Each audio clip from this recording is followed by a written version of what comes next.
বিসমিল্লাহির রহমানির রহিম। আমি বেশ কয়েকদিন থেকে দেশের ভাবমান রাজনীতি, বিভিন্ন ধরনের সমস্যা, ছাত্র সংগঠনকে সালাম ও মোবারকবাদ জানাই। তারা দেশের কার্যকার সাথে সুদক্ষ একটা দেশের মানুষের গণমানুষের পাশে অবস্থান নিয়েছিল এবং বিজয় হয়েছে। এবং আমি জানি তারা আগামীতে আবারও দেশ পরিচালনা করবে এবং দেশের ভাবমূর্তি উজ্জ্বল রাখবে। তো আশা করি যে দেশে শান্তি বিরাজমান এবং কার্যনীতি বজায় রাখা দরকার।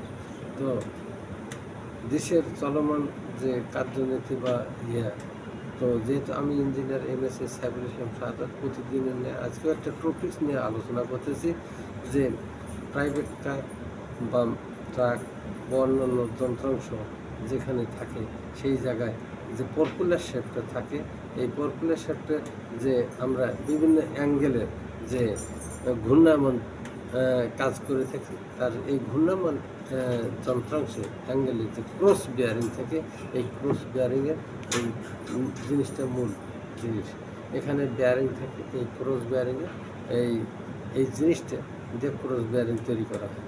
তো আপনারা সবসময় এই ক্রস বিয়ারিং বিভিন্ন অ্যাঙ্গেলে আমরা যে কোনো টার্ন অফ কন্ডিশনে পাওয়ার ট্রান্সমিশন করি এই ক্রস বিয়ারিংয়ের সাথে সমন্বয়ে রেখে।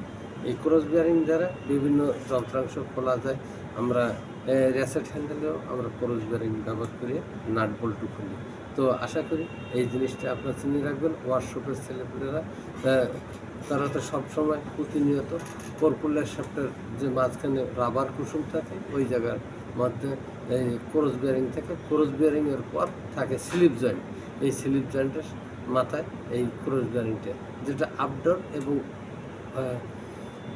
বিভিন্ন ধরনের মুভিং ঝাঁকুনি প্রতিরোধকের সাথে সমন্বয় রেখে কাজ করে।